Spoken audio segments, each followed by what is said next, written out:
आपका स्वागत है। फ्रेंड्स, आज हम CSIR नेट दिसंबर 2011 पार्ट सी लीनियर अलजेब्रा के कुछ क्वेश्चन करेंगे। फ्रेंड्स, टोटल क्वेश्चन 10 आए थे। इस वीडियो में हम 5 क्वेश्चन करेंगे। 5 क्वेश्चन हम नेक्स्ट वीडियो में करेंगे। तो आइए स्टार्ट करते हैं। फ्रेंड्स, फर्स्ट क्वेश्चन क्या मेरे पास, consider the quadratic form QXYZ this over R. Which of the following statement about the range of values taken by Q as XYZ vary over R are true? These are the options. क्या कह रहा है, मेरे पास एक quadratic form दी गई है और उसकी रेंज के बारे में बात कर रहा है। अगर जो वेरिएबल है उसके XYZ वो R पर वेरी करें तो इस ये जो क्वाड्रेटिक फॉर्म है उसकी मेरे पास रेंज क्या होगी, ये पूछ रहा है हमसे। क्वाड्रेटिक फॉर्म की रेंज कैसे पता चलती है? अगर इस क्वाड्रेटिक फॉर्म को मैं positive definite, positive semi definite, negative definite, negative semi definite या इनडेफिनेट, इन 5 फॉर्म में से किसी एक फॉर्म में दिखा देता हूं तो मेरे पास इसकी रेंज का पता चल जाएगा। और उसको दिखाने के लिए हम इसका पहले मैट्रिक्स बनाएंगे और उस मैट्रिक्स पर कॉन्ग्रुएंट ऑपरेशन लगाकर हम उसे कैनोनिकल फॉर्म में चेंज कर लेंगे। कैनोनिकल फॉर्म मीन्स उसको डायगोनल फॉर्म में चेंज कर लेंगे और डायगोनल पर मेरे पास क्या होगा, या तो प्लस में एंट्रीज होंगी या माइनस में। अगर मेरे पास वहां सारी की सारी एंट्री जो प्लस में हो गई तो वो मेरे पास पॉजिटिव डेफिनेट हो जाएगी। अगर वो वहां जो एंट्रीज है मेरी कम से कम एक 0 और बाकी सारी पॉजिटिव, तो वहां वो जो मैट्रिक्स होगी वो मेरे पास से पॉजिटिव सेमी डेफिनेट हो जाएगी। सेम नेगेटिव डेफिनेट में होगा, जो डायगोनल एंट्रीज आई है वो सारी की सारी नेगेटिव आनी चाहिए तो नेगेटिव डेफिनेट। और अगर वह सारी उनमें से एक 0 है, कम से कम एक 0 है और बाकी सारी की सारी मेरे पास क्या है, नेगेटिव साइन के साथ है, तो वो मेरे पास नेगेटिव सेमी डेफिनेट। और इनडेफिनेट में क्या होता है कि मेरे पास जो कैनोनिकल फॉर्म में डायगोनल एंट्रीज आती हैं, कम से कम जो एक डायगोनल एंट्रीज है वो पॉजिटिव साइन के साथ होनी चाहिए और कम से कम एक जो एंट्री है वो नेगेटिव साइन के साथ होनी चाहिए। तो ऐसी मैट्रिक्स को हम क्या बोलेंगे, या ऐसी क्वाड्रेटिक फॉर्म को हम क्या बोलेंगे कि वो इनडेफिनेट क्वाड्रेटिक फॉर्म है। That's clear. ये था प्रोसेस। अब पहले मैट्रिक्स बनाते हैं। मैट्रिक्स सिमेट्रिक मैट्रिक्स बनेगी और किस तरह से बनेगी, यहां 3 वेरिएबल है तो 3x3 ऑर्डर की बनेगी। किस तरह से बनेगी, पहले मैं x y z यहां लिख लेता हूं कॉलम्स की, कॉलम्स के ऊपर से मैंने रो में लिख लिया x y z। अगर मैं मल्टीप्लीकेशन करूंगा तो x into x, x square का जो कोफिशिएंट होगा वो यहां आ जाएगा, वो क्या है मेरे पास 4। अब x इंटू वाई और y इंटू एक्स, ये मेरे पास 2 आ गए। और जो रियल नंबर आपस में क्या करते हैं, कॉम्यूट, तो X Y equal to Y X होता है। और एक्स वाई का अकेले का मेरे पास क्या गिवन है, 4 गिवन है जो कोफिशिएंट है। तो दोनों अगर मैं दोनों जगह पुट करूंगा तो उसका क्या हो जाएगा, हाफ हो जाएगा। तो यहां मेरे पास क्या आ जाएगा, 2 यहां आ जाएगा और 2 यहां आ जाएगा। That's clear. Same x z और z x, ये एलिमेंट और ये एलिमेंट दोनों सेम होंगे और जो मेरे पास कोफिशिएंट दिया गया है x z का उसका क्या हो गए, हाफ हो जाएंगे। तो यहां से मेरे पास कोफिशिएंट क्या है, -2, तो ये -1 ये हो जाएगा और -1 ये हो जाएगा। अब y इंटू y स्क्वेयर का कोफिशिएंट क्या है मेरे पास 1 है, y इंटू जेड और z इंटू वाई, यहां के लिए और यहां के लिए दोनों सेम होंगे और जो y z का कोफिशिएंट गिवन है मेरे पास उसका क्या हो जाएगा, हाफ हो जाएगा। मींस माइनस हाफ यहां और माइनस हाफ यहां, और जेड स्क्वायर का कोफिशिएंट क्या गिवन है मेरे पास, -1। That's clear. ये आ गई मेरे पास मैट्रिक्स इसकी।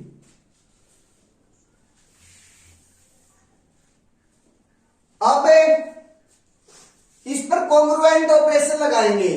कॉन्ग्रुएंट ऑपरेशन क्या होते हैं, जो ऑपरेशन मैं रो पर लगा रहा हूं, जिस भी रो पर लगाया है सेम ऑपरेशन उसी कॉलम पर सेम लगेगा। That's clear. मीन्स अगर मैं यहां अब कॉन्ग्रुएंट ऑपरेशन लगाऊं और मेरे को क्या लेकर आनी है, एक डायगोनल मैट्रिक्स की फॉर्म लेकर आनी है, तो यहां से कॉन्ग्रुएंट ऑपरेशन लगाना स्टार्ट करता हूं मैं। सबसे पहले मैं इस सेकंड रो पर ऑपरेशन लगाऊंगा। जो ऑपरेशन इस सेकंड रो पर लगेगा वही ऑपरेशन फिर मेरा कहां लगेगा, सेकंड कॉलम पर लगेगा। That's clear. स्टार्ट करते हैं। इस एलिमेंट को 0 लेकर आना है। इस एलिमेंट को 0 करने के लिए मेरे पास, अगर मैं फर्स्ट रो से 1/2 मल्टीप्लाई करके माइनस कर देता हूं फर्स्ट रो को, तो मेरे पास सेकंड रो, ये वाली जो एलिमेंट है वो क्या हो जाएगा, 0 हो जाएगा। That's clear. करते हैं। क्या ऑपरेशन लगाया मैंने, फर्स्ट R2 पर लगाया, R2 माइनस 1/2 R1। मैं क्या करता हूं, कॉन्ग्रुएंट ऑपरेशन में यह होता कि जो ऑपरेशन मैंने यहां लगाया है वही ऑपरेशन मेरा सेकंड कॉलम पर लगेगा। उससे पहले मैं क्या कर लेता हूं कि मैं पहले इन दोनों रो पर ऑपरेशन लगाऊंगा और सेम फिर मैं इन दोनों कॉलम पर ऑपरेशन लगा दूंगा। मीन्स R2 माइनस 1/2, और अगर इसको 0 करने के लिए क्या करूंगा मैं, R3 प्लस 1/4 R1, ये 0 हो जाएगा। अब सेम ऑपरेशन कॉलम पर लगा देंगे। मीन्स C2 पर क्या लगाएंगे, C2 माइनस 1/C1, और C3 पर क्या लगाएंगे, C3 प्लस 1/4 C1। ये हो गया कॉन्ग्रुएंट ऑपरेशन। तो ये जो फॉर्म है मेरी, वो क्या आ जाएगी, एक डायगोनल फॉर्म आ जाएगी, डायगोनल मैट्रिक्स आ जाएगी। क्या आएगी मैट्रिक्स मेरे पास, अगर मैं R2 माइनस 1/2 R1, ये देखिए जो सेकंड रो है वो फर्स्ट का हाफ है, और वही मैंने माइनस किया है, तो जो सेकंड रो है वो कंप्लीटली क्या आ जाएगी मेरे पास, 0। First as it is 4 2 minus 1 as it is 0 0 0, क्योंकि जो सेकंड रो है वो फर्स्ट का हाफ है, और सेकंड रो में क्या किया मैंने, फर्स्ट के हाफ से मल्टीप्लाई करके और सेकंड रो में से माइनस कर दिया, तो वो सारे के सारे एलिमेंट क्या हो जाएंगे मेरे पास, 0 हो जाएंगे। अब R3 पर R3 प्लस 1/4 R1 लगाते हैं। माइनस 1/4 करेंगे तो यहां 1 आ जाएगा, ऐड करेंगे 0 हो जाएगा। माइनस 1/2, और यहां जब 4 से डिवाइड करूंगा तो 2/4 1/2 आ जाएगा। माइनस 1/2 प्लस 1/2 क्या आ जाएगा मेरे पास, 0। यहां -1 और माइनस 1/4 होगा, -1 माइनस 1/4 हो जाएगा, तो वो किसके इक्वल आ जाएगा, -5/4 के इक्वल आ जाएगा। अब कॉलम ऑपरेशन लगाएंगे। कॉलम, जब ये दोनों कॉलम ऑपरेशन लगाएंगे तो यहां 0 हो जाएगा और यहां 0 आ जाएगा, बाकी एज इट इज। ये मेरी कैनोनिकल जो क्वाड्रेटिक फॉर्म की मैट्रिक्स थी वो कैनोनिकल फॉर्म में रिड्यूस हो गई, और जो डायगोनल एंट्रीज है एक तो प्लस साइन के साथ है और एक माइनस साइन के साथ है। जिस क्वाड्रेटिक फॉर्म की कैनोनिकल फॉर्म में जो diagonal entries, at least one diagonal entries positive sign के साथ और at least one diagonal entries negative sign के साथ हो, तो ऐसी जो क्वाड्रेटिक फॉर्म है वो कौन सी होती है? Indefinite quadratic form. और इंडेफिनेट क्वाड्रेटिक फॉर्म की जो रेंज होती है वो किसके इक्वल होती है? आर के इक्वल होती है। मींस मेरे पास इस क्वाड्रेटिक फॉर्म की जो रेंज आई वो क्या आ गई? कंप्लीट आर, सारा के सारे रियल नंबर्स आ गए। अब ऑप्शन पर आते हैं। रेंज कंटेन्स दिस, क्या जो मेरी रेंज है इस सेट को कंटेन करती है? हाँ करती है, क्योंकि वो तो कंप्लीट आर है और ये 1 से इंफिनिटी तक है, तो कंटेन करती है उसको। ऑप्शन ए राइट हो गया। Range is contained in close 0, क्या मेरी जो रेंज है इस सेट के अंदर कंटेन्ड है? नहीं, वो तो क्या है? कंप्लीट आर है। मीन्स ये ऑप्शन रॉन्ग हो गया। Range is equal to R, yes R के इक्वल ही आई है। फोर्थ ऑप्शन क्या कह रहा है? Range is contained in -n, for some large natural number n depending on q। मेरे पास एक बड़ा सा नेचुरल नंबर है और वहां से -n, किया गया है, तो जो मेरी रेंज है उसके अंदर कंटेन्ड है। लेकिन मेरी जो रेंज है वो तो -∞ to ∞ है। ऐसा कोई भी बाउंडेशन हम नहीं लगा सकते जिससे कि जो मेरी रेंज है उसके अंदर कंटेन्ड हो जाए। उसके अंदर कंटेन्ड तो नहीं होगी, क्योंकि -∞ to ∞ आई है मेरी रेंज, तो मीन्स ये ऑप्शन भी रॉन्ग हो गया। तो इस क्वेश्चन के जो आंसर है वो ए और सी है। That's clear. Next question, question number 70 क्या है मेरे पास?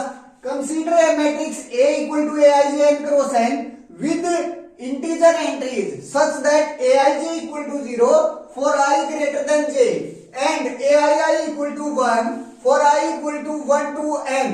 Which of the following properties must be true? These are the options. मेरे पास ये एक मैट्रिक्स दी गई है, इंटीजर एंट्रीज की मैट्रिक्स है, और अगर मैं ऑप्शन में देखूं तो ए चारों के चारों ऑप्शन में ए इनवर्स पर बात हो रही है।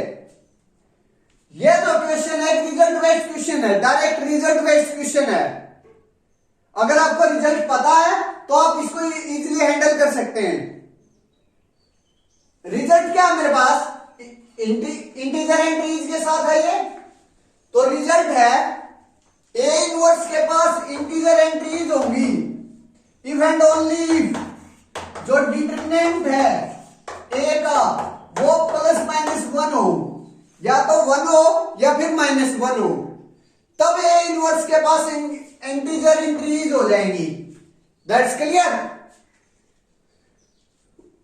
यहां मेरे पास जो मैट्रिक्स दी गई है उसमें Aij equal to 0 for i greater than j के लिए, i greater than j n cross n matrix square matrix में i greater than j, i का क्या मतलब है? रो नंबर ज्यादा होना चाहिए। ये मेरे पास aii इक्वल टू 1 है for i equal to 1 to n के लिए, मीन सारी की सारी जो डायगोनल एंट्रीज हैं वो 1 1 है। अब i ग्रेटर देन j, अगर मैं यहां देखता हूं तो यहां मेरे पास क्या आता है? a1 2 और जो a21 और जो 2 है वो 1 से क्या है? ज्यादा है, तो ये जो एंट्रीज होगी वो क्या हो जाएगी? मेरे पास 0 हो जाएगी। सिमिलरली इसके डायगोनल के नीचे के सारी की सारी जो एंट्रीज होंगी वो क्या हो जाएंगी? मेरे पास 0 0 हो जाएंगी। That's clear. मींस ये जो मैट्रिक्स बनेगी वो एक अपर ट्रायंगुलर मैट्रिक्स बन जाएगी, और अपर ट्रायंगुलर मैट्रिक्स जो होती है उसका जो डिटरमिनेंट होता है वो डायगोनल एंट्रीज का प्रोडक्ट होता है। तो यहां मेरे पास सारी की सारी जो डायगोनल एंट्रीज है वो 1 1 1 है, तो इस मैट्रिक्स का जो डिटरमिनेंट है वो क्या आ गया? मेरे पास 1 आ गया। और अगर किसी कोई भी इंटीजर मैट्रिक्स है और उसका जो डिटरमिनेंट है वो 1 आ जाता है तो उसका इनवर्स एग्जिस्ट कर गया, और इनवर्स स्कीम में जो एंट्रीज हैं वो क्या होंगी? मेरे पास इंटीजर एंट्रीज होंगी सारी की सारी। That's clear. क्यों होगी इसका मैं एक इलस्ट्रेशन दे देता हूं। देखिए मेरे पास ए इनवर्स क्या होता है,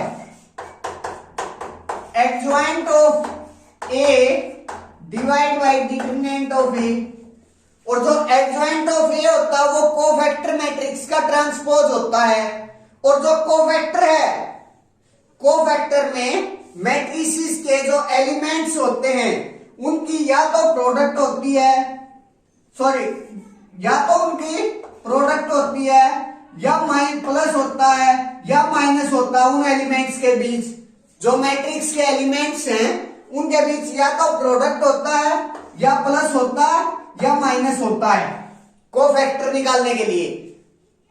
कोफैक्टर तो मेरे पास इंटीजर है, इंटीजर की जो प्रोडक्ट, दो इंटीजर्स की प्रोडक्ट इंटीजर, सम उनका वो भी इंटीजर, और उनकी माइनस मीन सब्ट्रैक्शन वो भी इंटीजर।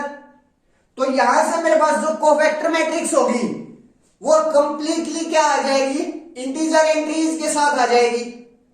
That's clear. अब जो एडजॉइंट है वो उसका कोफैक्टर मैट्रिक्स का ट्रांसपोज है, तो ये जो एडजॉइंट ऑफ ए है वो भी इंटीजर एंट्रीज आ गई, इंटीजर एंट्रीज आ गई। अब डिटरमिनेंट जो है वो मेरे पास 1 है, या मैं -1 भी लेकर चल पड़ू। अब किसी इंटीजर को 1 या -1 से डिवाइड करूंगा तो सेम आ जाएगा, वो सेम इंटीजर रह जाएगा। सिर्फ अगर मैं -1 से करूंगा तो उसका साइन चेंज होगा, लेकिन अगर +1 से करूंगा तो वो सेम रह जाएगा, मीन्स इंटीजर का इंटीजर ही रह गया। तो मेरे पास जो ए इनवर्स है उसमें सारी की सारी एंट्रीज कैसी आ जाएंगी, इंटीजर एंट्रीज आ जाएंगी। That's clear. अब आते हैं ऑप्शन पर। जो ऑप्शन ए है वो क्या कह रहा है, A inverse exist and it has integer entries. Yes, क्योंकि मेरे पास ए का जो डिटरमिनेंट है वो क्या है, 1। अगर डिटरमिनेंट 1 ±1 में से हो तो ए इनवर्स के पास क्या होता है, इंटीजर एंट्रीज होती हैं। तो यहां मेरे पास जो ऑप्शन ए है वो राइट हो जाएगा। अब ऑप्शन बी, ऑप्शन बी क्या कह रहा है, A inverse exist and it has some entries that are not integer. Wrong. ये कह रहा है कि जो मैट्रिक्स आएगी ए इनवर्स उसमें कम से कम जो एक इंक्रीज है वो मेरे पास इंटीजर नहीं होगी, लेकिन यहां तो मेरे पास जो डिटरमिनेंट आया था वो 1 आया था, तो जो इनवर्स के पास एंट्रीज हैं वो सारी की सारी क्या होंगी, इंटीजर एंट्रीज होंगी। मींस ऑप्शन बी रॉन्ग हो गया। अब ऑप्शन सी पर आते हैं। ऑप्शन सी कह रहा है A inverse is a polynomial function of A with integer coefficient. A inverse polynomial function होगा ऑफ ए का with integer coefficient. Means A inverse में की जो पॉलिनोमियल होगी उसमें सारी की सारे जो कोफिशिएंट्स होंगे वो इंटीजर होंगे। इसका क्या मतलब है, सबसे पहले हम उसकी जो मैट्रिक्स ए है उसकी कैरेक्टरिस्टिक बना लेते हैं। वो किस तरह से बनेगी, अगर मैं इन जनरल कैरेक्टरिस्टिक बनाऊं, वैसे तो इसकी जो कैरेक्टरिस्टिक होगी वो x - 1 इसकी पावर n होगी, और अब इसको बाइनोमियल थ्योरम से हम एक्सपेंड कर सकते हैं। और जो बाइनोमियल थ्योरम है उससे अगर हम एक्सपेंड करेंगे तो जो कोफिशिएंट्स हैं xn का, xn - 1 का, और जो कांस्टेंट है, कांस्टेंट को अगर मैं C0 लिखूं तो ये वाले जो कोफिशिएंट्स हैं वो मेरे पास ऑलवेज क्या होंगे, इंटीजर होंगे, ऑलवेज इंटीजर होंगे। That's clear. ये वाले जो कोफिशिएंट है ऑलवेज इंटीजर होंगे, और जो C0 जो लास्ट में जाएगा वो डिटरमिनेंट का +- होता है। जो कांस्टेंट होता है वो डिटरमिनेंट का +- होता है, और यहां मेरे पास जो डिटरमिनेंट है वो क्या है, 1 है, तो यहां जो C0 है उसकी जगह +- 1 आ जाएगा। यहां पक्का 1 होगा क्योंकि कैरेक्टरिस्टिक पॉलिनोमियल मोनिक होती है, तो यहां का तो कोई फंडा ही नहीं रहा, यहां 1 आ जाएगा, यहां कोई इंटीजर होगा, नेक्स्ट में इंटीजर, कोई इंटीजर वैल्यूज होगी। अगर मैं इसको अलग से लिखूं तो मेरे पास इस टाइप से आएगी, x power of n plus x power of n minus 1 plus x power of n minus 2 plus plus plus minus 1। इस टाइप से ये cx आ जाएगी मेरे पास, c ऑफ x आ गई किसकी, मैट्रिक्स A की। यहां कोई भी इंटीजर एंट्रीज है, यहां इंटीजर एंट्रीज है, लेकिन यहां मेरे पास प्लस माइनस 1 है। That's clear. ये मेरे पास क्या आ गई, कैरेक्टरिस्टिक आ गई। अब अगर मैं इनवर्स निकालता हूं, इनवर्स की पॉलिनोमियल देखता हूं, तो मैं इस कंप्लीट को ए इनवर्स से क्या करूंगा, कंप्लीट को ए इनवर्स के साथ या तो प्री मल्टीप्लीकेशन कर लूंगा या पोस्ट मल्टीप्लीकेशन कर लूंगा। यहां मैं पोस्ट मल्टीप्लीकेशन कर लेता हूं, तो मेरे पास ये x power of n minus 1 plus something integer x power of n minus 2 plus integer in का मतलब क्या है, इंटीजर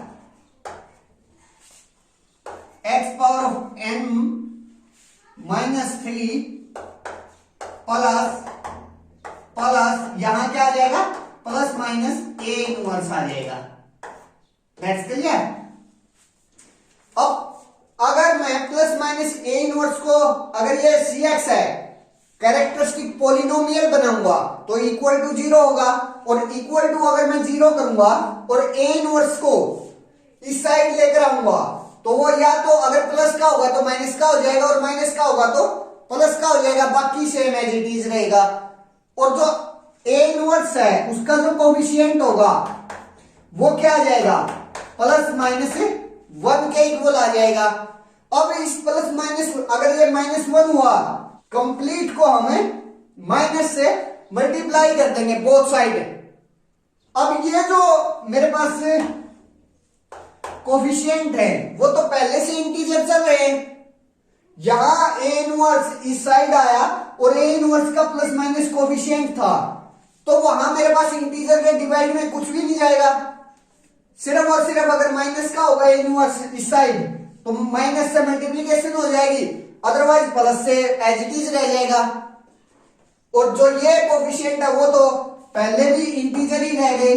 अगर यहां मेरे पास प्लस माइनस 1 नहीं आता, तो मेरे पास प्लस माइनस 1 नहीं आता, तो यहां मेरे पास क्या होता कि जो भी कोफिशिएंट आता प्लस माइनस 1 से अलग, उसको हम a इनवर्स की पॉलिनोमियल निकालने के लिए उससे डिवाइड करते चलते, डिवाइड करते तो कम से कम मेरे पास एक जगह तो नॉन इंटीजर एंट्रीज आ जाती।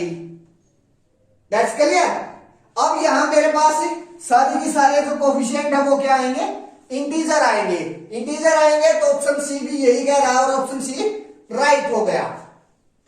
अब ऑप्शन डी पर आते हैं। ऑप्शन डी कह रहा है कि A inverse is not a power of A unless A is the identity matrix. A inverse मेरे पास A की पावर्स में नहीं होगा अगर A आइडेंटिटी नहीं है तो। अगर A की पावर में तभी होगा जब A जो A इनवर्स है वो A की पावर में, सिर्फ और सिर्फ A की पावर में होना चाहिए। A के साथ कोई अलग जो पावर्स है A की उनके अंदर है, उनके लीनियर कॉम्बिनेशन में नहीं होना चाहिए। That's clear. लेकिन यहां से देखते हैं, अगर मैं A को नॉन आइडेंटिटी कोई भी लेकर चलता हूं, कोई भी नॉन आइडेंटिटी मैट्रिक्स लेकर चलता हूं, तो यहां से क्लियरली मुझे पता चल रहा है कि कम से कम जो A के अलग, A से डिफरेंट कम से कम एक जो कोफिशिएंट है A की पावर का वो नॉन जीरो होगा क्लियरली, क्योंकि इसी फॉर्म में आएगा ना मेरे पास, जो कैरेक्टरिस्टिक आएगी इसी फॉर्म में आएगी, और वहां से फिर मेरे पास इसी जो A इनवर्स होगा इसी फॉर्म की पॉलिनोमियल होगी। और इसी फॉर्म की पॉलिनोमियल के लिए मेरे पास कम से कम है एक इंटीजर एंट्रीज तो जो नॉन जीरो होगी ए से अलावा। तो मेरे पास जो ए इनवर्स है अगर मैं आइडेंटिटी मैट्रिक्स से अलग लेता हूं तो वो कभी भी मेरे पास ए की पावर्स में नहीं होगा। That's clear.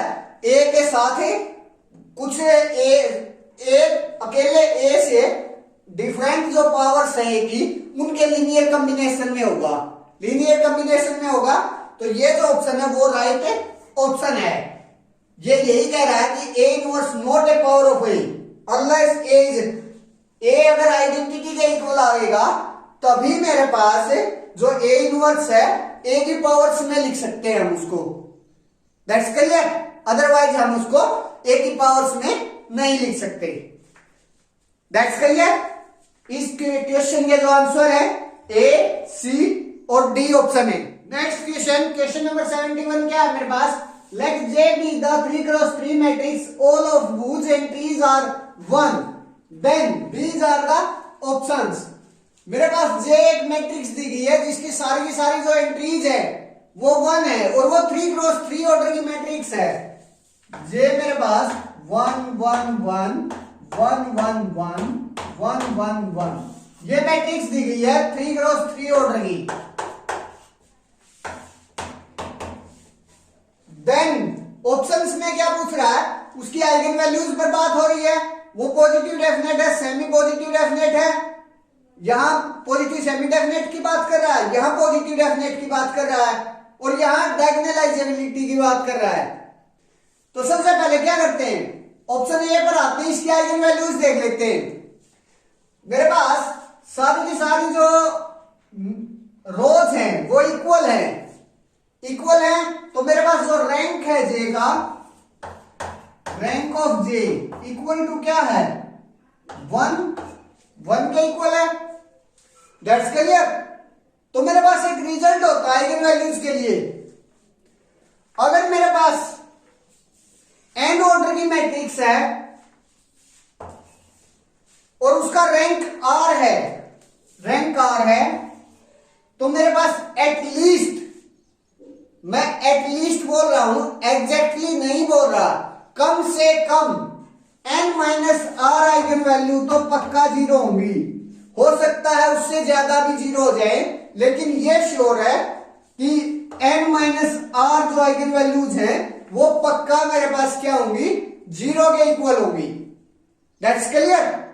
यहां मेरे पास रैंक क्या है 1 है तो इसकी जो नलिटी है वो क्या है 2 है। तो मेरे पास कम से कम 2 आइगन वैल्यू तो पक्का जीरो होंगी। 2 आइगन वैल्यू मेरे पास यहां जे की क्या आ गई, जीरो आ गई। अगर मैं आइगन वैल्यूज की बात करूं,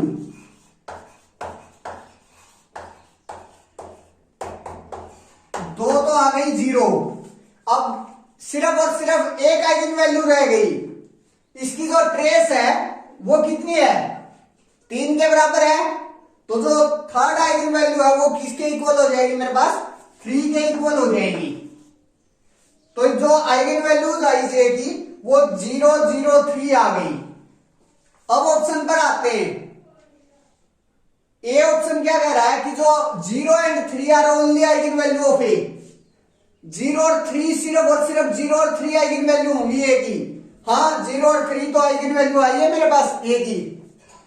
that's clear. Option A is right answer.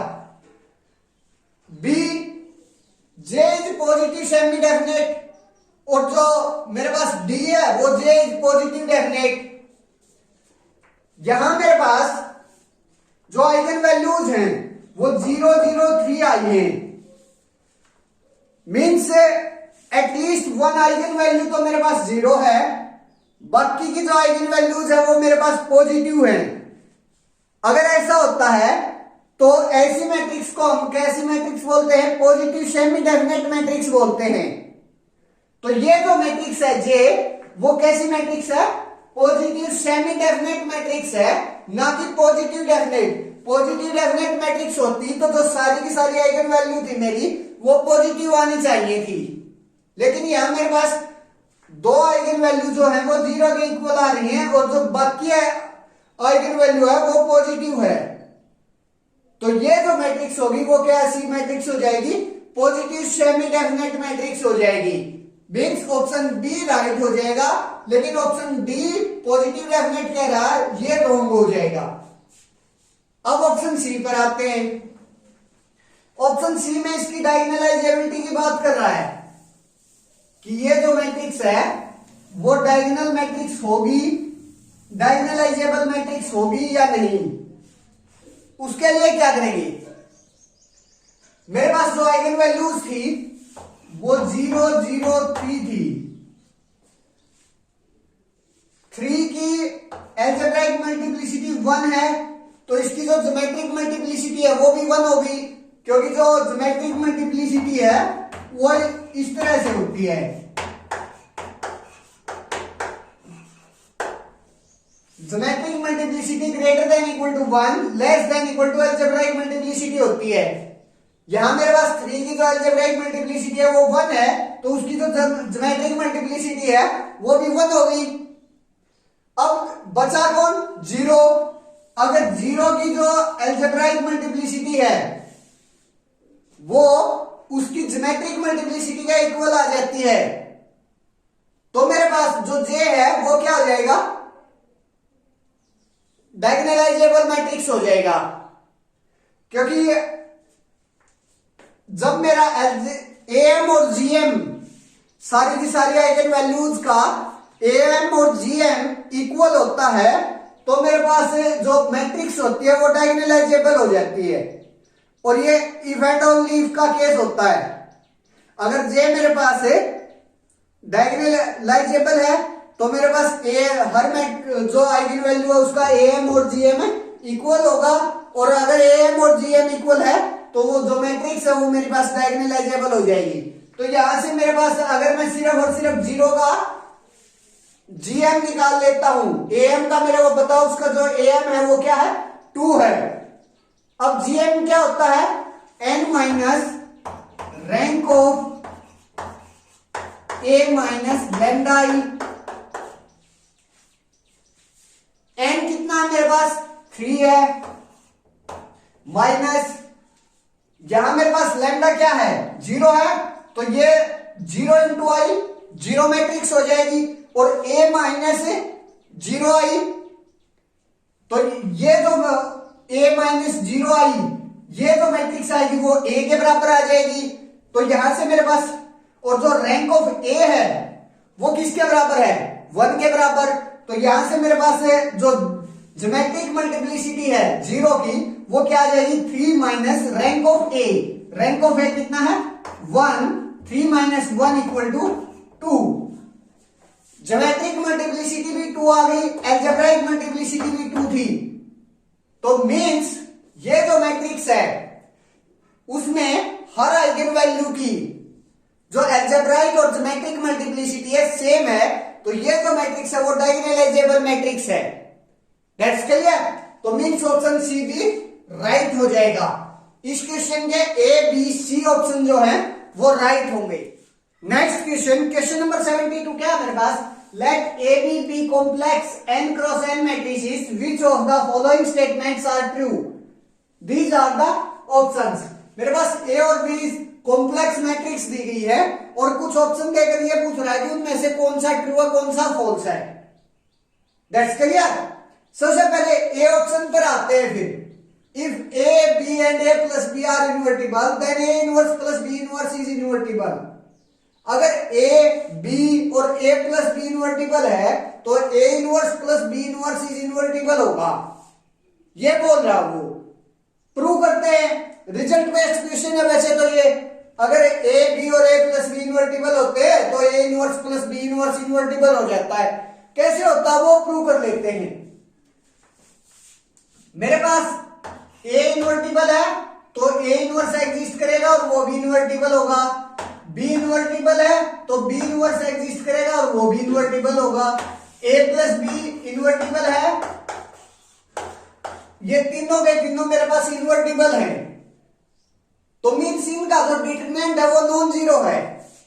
अब अगर मैं इन तीनों का प्रोडक्ट कर देता हूं तो भी मेरे पास जो डिटरमिनेंट है वो क्या आएगा, नॉन जीरो आएगा, क्योंकि तीन डिटरमिनेंट होता क्या है, एक नंबर होता है, या कॉम्प्लेक्स मैट्रिक्स है तो एक कॉम्प्लेक्स नंबर होगा, और अगर नॉन जीरो कॉम्प्लेक्स नंबर है और तीनों के तीनों नॉन जीरो कॉम्प्लेक्स नंबर हैं, उनकी जो प्रोडक्ट होगी वो भी नॉन जीरो कॉम्प्लेक्स नंबर होगी। That's clear. तो यहां से मेरे पास अगर मैं इन तीनों की प्रोडक्ट कर देता हूं तो मेरे पास क्या आता है, a प्लस बी बीच में फर्स्ट अगर मैं प्री मल्टीप्लीकेशन करूं तो a इनवर्स से प्री मल्टीप्लीकेशन और b इनवर्स से पोस्ट मल्टीप्लीकेशन, तो ये जो मैट्रिक्स होगी उसका जो डिटरमिनेंट होगा वो भी नॉन जीरो होगा, क्योंकि एक a इनवर्स का भी determinant non zero, b inverse का भी नॉन जीरो और a प्लस b का भी नॉन जीरो। और ये जो मैट्रिक्स है वो आपकी क्या है, ओपन कर लीजिए प्रोडक्ट को, a inverse into a, b inverse है पोस्ट मल्टीप्लीकेशन में b इनवर्स प्लस यहां से a inverse into B inverse equal to a inverse a मेरे पास क्या हो जाएगी identity, b inverse plus b into B inverse क्या हो जाएगी आइडेंटिटी, तो यहां से a इनवर्स, मेरे पास ये मैट्रिक्स आ गई b inverse plus a inverse. मैं इसको ये भी बोल सकता हूं कि ये जो मैट्रिक्स है वो a inverse plus b inverse है, क्योंकि जो मैट्रिक्स होते हैं वो with respect to addition commute करती हैं। ये जो मैट्रिक्स है वो क्या थी, इनवर्टिबल मैट्रिक्स थी, और ये जो मैट्रिक्स थी वो है क्या, a inverse plus b inverse, ये वाले मैट्रिक्स है। तो यहां से मेरे पास a inverse plus b inverse क्या आ गया, इनवर्टिबल आ गया, तो ऑप्शन ए क्या हो गया, राइट हो गया। Option B, if a b and a plus b are invertible then a inverse minus b inverse is invertible। a b और a plus b इनवर्टिबल हो तो a inverse minus b inverse भी invertible हो जाएगा। ये तो होना कोई जरूरी नहीं है, a को मैं आइडेंटिटी ले लेता हूं, b को भी आइडेंटिटी ले लेता हूं, तो a प्लस b होगा वो भी 2i के इक्वल हो जाएगा, और वो भी क्या है, इन्वर्टिबल है। लेकिन अगर मैं a का इनवर्स करूंगा वो भी आइडेंटिटी क्या इक्वल आएगा, b का इनवर्स करूंगा वो भी आइडेंटिटी के इक्वल आएगा, दोनों का अगर सब्ट्रैक्शन करूंगा तो वो मेरे पास क्या आ जाएगा, जीरो मैट्रिक्स के बराबर आ जाएगा, और वो इन्वर्टिबल नहीं होती। तो जो मेरा बी ऑप्शन है उसके लिए काउंटर एग्जांपल मिल गया, काउंटर एग्जांपल मिल गया, तो ये वाला जो स्टेटमेंट है वो ट्रू नहीं है। सी ऑप्शन पर आते हैं, सी में क्या कह रहा है, if A B is nilpotent then B A is nilpotent. हाँ ये होता है, ए बी अगर निलपोटेंट है तो बी ए भी निलपोटेंट हो जाता है। कैसे, ए बी अगर निलपोटेंट है तो उसकी कुछ पावर करने के बाद मेरे पास जीरो मैट्रिक्स आ जाएगी। अगर मैं एन पावर ए कर लू, ए बी उसकी पावर एन कर लिया मैंने, तो मेरे पास जीरो मैट्रिक्स आएगी, क्योंकि एन क्रॉस एन ऑर्डर की मैट्रिक्स है। अगर किसी मैट्रिक्स की उस ऑर्डर के इक्वल पावर अगर जीरो मैट्रिक्स के इक्वल नहीं आती तो वो कभी भी निलपोटेंट मैट्रिक्स नहीं होती। तो मैंने सिंपली ये ले लिया कि जो इसका इंडेक्स है ए बी का वो एन ही है, एन या एन से कम कुछ भी ले सकते हैं आप, कोई प्रॉब्लम नहीं है उसके लिए।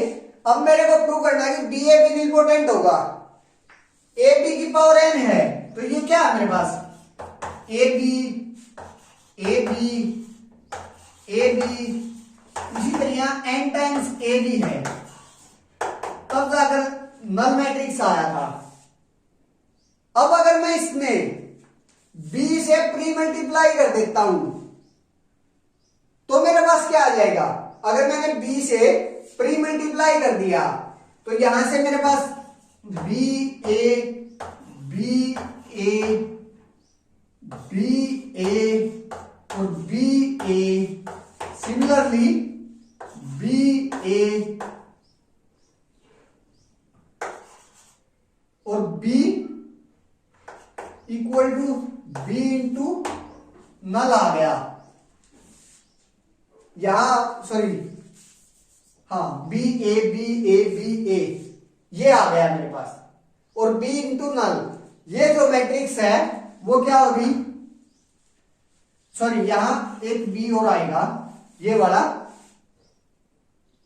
बी इंटू नल, बी कोई भी मैट्रिक्स है उसकी अगर मैं नल मैट्रिक्स से मल्टीप्लीकेशन करूंगा तो वो नल हो जाएगी।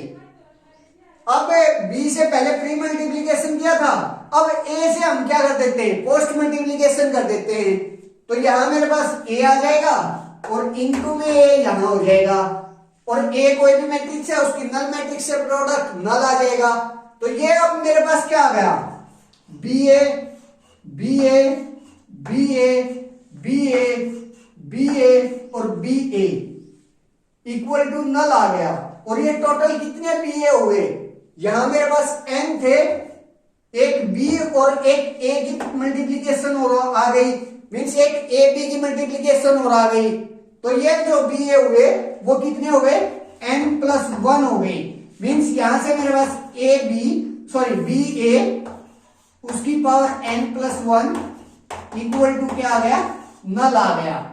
अगर किसी मैट्रिक्स की पावर नल के इक्वल आ जाए तो वो मैट्रिक्स मेरे पास क्या हो जाती है, निलपोटेंट मैट्रिक्स हो जाती है। तो यहां से मेरे पास बी ए भी क्या आ गई, एक निलपोटेंट मैट्रिक्स आ गई, निलपोटेंट आ गई तो ऑप्शन सी भी राइट हो गया। अब डी ऑप्शन पर आते हैं। डी ऑप्शन क्या मेरे पास, characteristic polynomial of A B and B A are equal if A is invertible. अगर मैं इफ देन में इसको लिखूं तो वो क्या आएगा, if A is invertible then characteristic polynomial of A B and B A are equal. A invertible है तो मेरे पास ए बी और बी ए की जो कैरेक्टरिस्टिक है वो सेम हो जाएगी। इस कंसेप्ट को हमें सिमिलरिटी के कंसेप्ट से जाएंगे। सिमिलर मैट्रिसेस क्या होती है, अगर ए और बी सिमिलर मैट्रिक्स है तो मेरे पास एक पी ऐसी मैट्रिक्स मिल जाएगी, invertible matrix P inverse A P करूं तो वो किसके इक्वल आ जाएगी, बी मैट्रिक्स के आ जाएगी। ये सिमिलर मैट्रिक्स की डेफिनेशन होती है। अब मेरे को ए बी और बी ए को सिमिलर दिखाना है, ए बी लेकर चला, अगर मैं इसके पोस्ट मल्टीप्लीकेशन में जो इनवर्टिबल मैट्रिक्स P है, इस P की जगह मैं अगर A ही ले लूं, क्योंकि A मेरे पास क्या कैसी मैट्रिक्स है, इनवर्टिबल, इस कंडीशन को सेटिस्फाई कर रही है। जो P मैट्रिक्स होती है वो भी इनवर्टिबल होती है। तो यहां से मेरे पास अगर मैं P की जगह A ले लेता हूं तो क्या आता है, अगर मैं P की जगह A लूं तो A इनवर्स इंटू ए, अगर मैं ये प्रोडक्ट ओपन करूं तो ये किसके इक्वल आएगी, A inverse into A identity और बी ए के इक्वल आ जाएगी। तो यहां से मेरे पास अगर कोई इनवर्टिबल मैट्रिक्स और उसका inverse into matrix into that matrix invertible matrix वो इक्वल आती है बी मैट्रिक्स के, तो यहां से ए और बी मेरे पास सिमिलर मैट्रिक्स हो जाती है। सेम चीज यहां आई हुई है, कोई मैट्रिक्स ली, इनवर्टिबल मैट्रिक्स थी, उसका inverse into that matrix and जो इनवर्टिबल मैट्रिक्स थी वो, उन तीनों का जो प्रोडक्ट है वो किसी दूसरी मैट्रिक्स के इक्वल आ गया, तो जो बीच वाली मैट्रिक्स थी वो आपस में क्या हो गई, सिमिलर हो गई। तो यहां से आ गया कि ए बी और बी ए एंड बी ए आपस में क्या है, सिमिलर है। सिमिलर है तो उसकी जो कैरेक्टरिस्टिक पॉलिनोमियल है, सिमिलर मैट्रिसेस की कैरेक्टरिस्टिक पॉलिनोमियल इक्वल होती है। तो यहां से मेरे पास क्या आ गया, जो ए बी और बी ए की कैरेक्टरिस्टिक पॉलिनोमियल है वो क्या है, सेम है, मींस डी ऑप्शन भी राइट हो गया। इस क्वेश्चन के ए सी और डी ऑप्शन राइट है।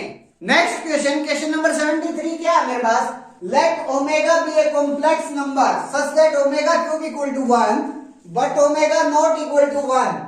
If A equal to this, then which of the following statements are true? These are the options. मेरे पास ओमेगा एक कॉम्प्लेक्स नंबर दिया गया जिसका क्यूब करने पर 1 है, लेकिन वो 1 नहीं है। 1 नहीं है तो ओमेगा क्या हो गया मेरे पास, क्यूब रूट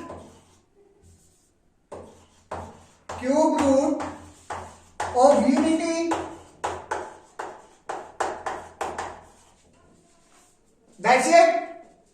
अब ए मैट्रिक्स बनाई गई है 1 ओमेगा और ओमेगा स्क्वायर का यूज करके। उसके बाद ये पूछ रहा कि ए इन्वर्टिबल होगी, मींस उसका जो रैंक ऑफ ए है वो 2 होगा, या 0 एक आइगन वैल्यू होगी, या उसका जो there exist Li vectors v, w belonging to C cube such that a v equal to a w equal to 0। v और w दो ऐसे वेक्टर मिल जाएंगे मेरे को, जो a b और a w equal to null आ जाएगा। ये पूछ रहा है। मीन्स मैट्रिक्स का अगर मैं रैंक निकाल लेता हूं तो वहीं से मेरे पास ये सारे के सारे ऑप्शन हो जाएंगे। कैसे? पहले रैंक देखते हैं, उसके बाद 1 बाई 1 करते हैं। अगर मैं रैंक ऑफ ए निकालता हूं, ए मैट्रिक्स है मेरे पास 1 omega omega square, omega omega square 1 और ओमेगा स्क्वायर ओमेगा 1, ये मैट्रिक्स है। अगर मैं इस मैट्रिक्स में जो सेकंड रो है, सेकंड रो से ओमेगा को बाहर निकाल लेता हूं तो मेरे पास क्या आ जाएगा? यहां मेरे पास 1 हो जाएगा। ओमेगा को मैंने बाहर निकाल लिया, कॉमन निकाल लिया। डिटरमिनेंट करते वक्त अगर मैं ये डिटरमिनेंट का निशान ले रहा हूं तो हम किसी कांस्टेंट को किसी रो से बाहर निकाल भी सकते हैं और उसमें प्रोडक्ट भी कर सकते हैं। ये डिटरमिनेंट लेते वक्त होता है। मैं डिटरमिनेंट ले रहा हूं तो ओमेगा को मैंने बाहर निकाल लिया। यहां मेरे पास क्या था? ओमेगा था, तो यहां 1 हो गया। यहां ओमेगा स्क्वायर है, एक ओमेगा बाहर आ गया, तो ये क्या है? ओमेगा आ गया। यहां मेरे पास 1 है और 1 किसके इक्वल है? ओमेगा क्यूब के इक्वल है, और ओमेगा क्यूब में से एक ओमेगा बाहर निकाल दिया तो यहां मेरे पास क्या आ गया? ओमेगा का स्क्वायर आ गया। ओमेगा का स्क्वायर आ गया तो मींस जो मैट्रिक्स ए है, अगर मैं उसका डिटरमिनेंट निकालने गया था तो वह फर्स्ट रो और सेकंड रो मेरी सेम हो गई, तो उसका जो डिटरमिनेंट आया वो किसके इक्वल आ गया? 0 के इक्वल आ गया। यहां से मेरे पास डिटरमिनेंट ऑफ ए की किसके इक्वल आ गया? 0 के इक्वल आ गया। तो जो मैट्रिक्स ए है वो इन्वर्टिबल तो नहीं है, जो फर्स्ट ऑप्शन कह रहा था कि जो मैट्रिक्स ए होगी वो इन्वर्टिबल होगी, इन्वर्टिबल तो नहीं है। अब रैंक की बात करूं कि अगर इन्वर्टिबल नहीं है तो रैंक कितना होगा? अब मैं एक इसका 2 क्रॉस 2 ऑर्डर का माइनर ले लेता हूं। अगर मैं यहां से ओमेगा ओमेगा स्क्वायर ओमेगा लूं, यहां से ये वाला माइनर उठा लिया मैंने, ओमेगा ओमेगा स्क्वायर और ओमेगा। अब इसका डिटरमिनेंट निकाला, omega into omega omega square minus omega square into omega square, omega की पावर 4 हो जाएगा, और ओमेगा की क्यूब क्या है? 1 के बराबर, इंटू में ओमेगा, तो यहां से मेरे पास ओमेगा स्क्वायर माइनस ओमेगा आ गया, और ये 0 के बराबर नहीं होता। 0 के बराबर नहीं, क्योंकि जो ओमेगा मेरा क्यूब रूट ऑफ यूनिटी है, तो ओमेगा स्क्वायर माइनस ओमेगा मेरे पास 0 के इक्वल नहीं होता। 0 के इक्वल नहीं होता तो यहां से मेरे पास जो रैंक है मैट्रिक्स का वो किसके इक्वल आ गया? 2 के इक्वल आ गया, और जो नलिटी है वो किसके इक्वल आ गई? वो 1 के इक्वल आ गई। That's it. तो अब B option, rank of A equal to 2, yes. 0 is an eigen value of A. मेरे पास जो नलिटी है वो 1 है, या फिर मैं इसमें एक रिजल्ट का यूज कर लेता हूं। रिजल्ट क्या है मेरे पास?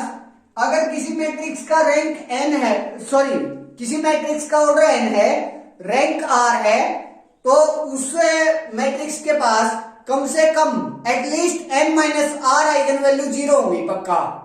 तो यहां से मेरे पास एटलीस्ट 1 जो आइगन वैल्यू है वो क्या होगी? 0 होगी, क्योंकि इस मैट्रिक्स का जो डिटरमिनेंट है वो 0 है, और मीन से जो नलिटी है इसकी वो 1 है, तो कम से कम एक आइगन वैल्यू तो मेरे पास पक्का 0 होगी। एक 0 होगी तो ये कह रहा है कि 0 is an eigen value of A. Yes, 0 एक आइगन वैल्यू है। या फिर वहां से भी देख सकते हैं जो डिटरमिनेंट है वो 0 है, इसका डिटरमिनेंट 0 है तो इसकी एक कम से कम एक आइगन वैल्यू तो पक्का 0 होगी, तभी डिटरमिनेंट 0 आया। अब डी ऑप्शन पढ़ते हैं, ये इंपॉर्टेंट चीज है, इसमें क्या रहा है ये समझने लायक है। मेरे पास V और W belonging to CQ such that AV equal to AW equal to null. अगर मैं नल स्पेस की डेफिनेशन देखता हूं तो वो क्या होती है कि मेरे पास उस वेक्टर की मैट्रिक्स के साथ प्रोडक्ट नल आ जाए तो जो वेक्टर है वो मेरा नल स्पेस में चला जाएगा, ये होती है।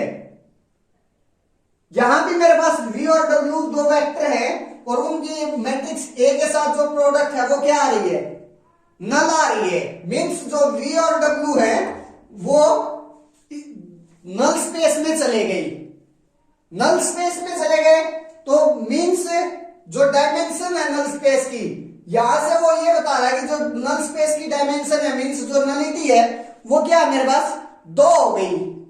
लेकिन यहां से मेरे पास जो नलिटी आई वो क्या आई 1 आई है।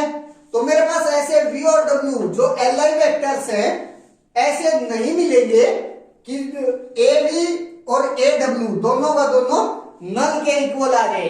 2 Li वेक्टर ऐसे नहीं मिलेंगे क्योंकि जो नल स्पेस है उसकी जो डायमेंशन आई है मेरे पास, जो नलिटी है वो क्या आई है 1 आई है। तो सिर्फ और सिर्फ एक वेक्टर Li वेक्टर ऐसा मिलेगा जिसका प्रोडक्ट मैट्रिक्स के साथ करूं तो वो नल देकर जाए। मींस ऑप्शन डी रॉन्ग हो गया। That's it. इस क्वेश्चन के जो आंसर है बी और सी आए।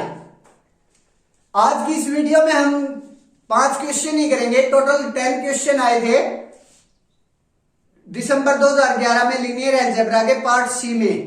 तो 5 क्वेश्चन मैं इस वीडियो में करूंगा, 5 क्वेश्चन में नेक्स्ट में करेंगे। तो आज सिर्फ ये 5 क्वेश्चन करेंगे, नेक्स्ट वीडियो में हम क्वेश्चन नंबर 74 से स्टार्ट करेंगे। फ्रेंड्स, अगर आपको मेरी वीडियोस पसंद आ रही है तो प्लीज वीडियोस को लाइक करें, शेयर करें और चैनल को सब्सक्राइब करना ना भूलें ताकि मेरा कॉन्फिडेंस बना रहे और मैं आपके लिए ऐसी वीडियो डालता रहूं। Thank you friends.